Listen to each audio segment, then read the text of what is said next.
And then I'm gonna get into Piglet Rising, which is just a wonderful depiction of filmmaking around plenty of property. My good friend Lucas Dunn's property, which just ends up being a perfect kind of forest atmosphere all throughout. And it's wonderful how his characters are displayed from start to finish. As Aguilar displays this perfect balance of characterization with complete arc, world building, and just layers of soundtrack, which paces out in this wonderfully slow pace sort of way. As every character stands out as distinctively different.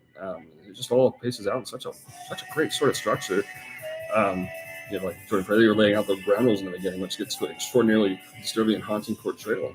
Freire leads the crew into a mess, which reveals a great villain character, revealed in a very subtle kind of manner.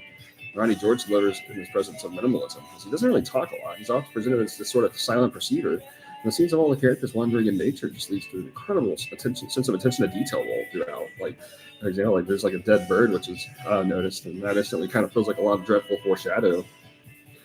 Corey Davidson's all this. He trip falls in the beginning. It just feels like he's all been like organized, a little too over the top around here. All feels like it's a little too intense and uptight. He ends up like kind of getting this intense picture with Fraley numerous times.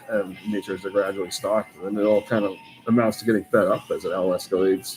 Which gets into an extended monologue sequence, which reveals this dead-end sort of feeling about spending time together that ultimately isn't meant to be. Mechanic scenes are just all-time favorites, as it displays this note that it always seems like something's just significantly off in all of this. There's just all kinds of mystique value built around Cody C.K. Kids, and establishing this sense of melancholy and how they'll go along, and like especially with like Fraley, there's a melancholy, there's like they all get along moments, but it just like lets loose. But then like getting the kids, there's just this very intimidating mirror shots of him. Which builds up to stalking the group in an attempt to kill everyone. It just seems like he's more animal than man instantly. Finding these intimidating, slow-paced shots, which just this way that Aguilar depicts kids just reminds me a lot of like Kubrick's working with Nicholson in The Shining. Like it feels like there's just this fascinating, perfect sort of like way about just pacing out just this horrifying sort of monster character in the depths of all this, and then you get to know the characters on a very heartfelt level in every sense of the word. Patrick Ridey's just he has a great joke in the beginning where he calls Fraley Papa John.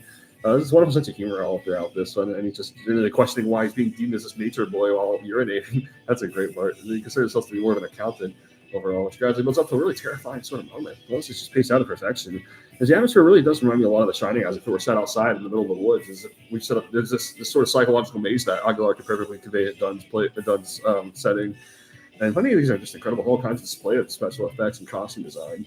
And Keith doesn't have a lot of screen time. He always kind of has this mean-spirited sort of demeanor as he ends up in this completely terrifying scenario. I love all the shots like the snake in the ground. Like, it's just a wonderful hangout spirit moving throughout this whole project. I just really enjoy that. Aguilar can always convey that in all his projects, the looming hangout spirit with this rich layers of suspense value. It's really just quite wonderful from start to finish.